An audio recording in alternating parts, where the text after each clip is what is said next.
প্রাপ্তবয়স্ক পুরুষ মানুষের, একজন পূর্ণবয়স্ক মানুষের দৈনিক 1000 মিলিগ্রাম ক্যালসিয়াম প্রয়োজন। যদি এই পূর্ণ মাত্রায় ক্যালসিয়াম আপনি গ্রহণ না করেন তাহলে কি হবে?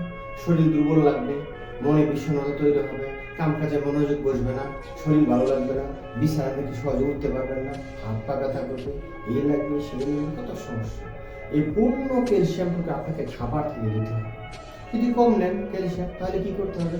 সাপ্লিমেন্ট নিতে হবে। যদি সাপ্লিমেন্ট না নেন তাহলে সমস্যা হবে না কোনো, কিন্তু শরীর বিদ্রোহ করবে, নানা রকম অসুখ বিসুখ এটা সেটা তৈরি করবে। তাই এই ক্যালসিয়াম, পূর্ণ মাত্রায় ক্যালসিয়াম নেওয়ার জন্য আপনাকে ডিম, দুধ, পনির, ছানা, দই এগুলো খেতে হবে। বিভিন্ন প্রকারের বাদাম, কমলা লেবু এগুলো খেতে হবে। মাছ, মাংস এগুলো আপনার ডায়েটে প্রতিদিন রাখতে হবে।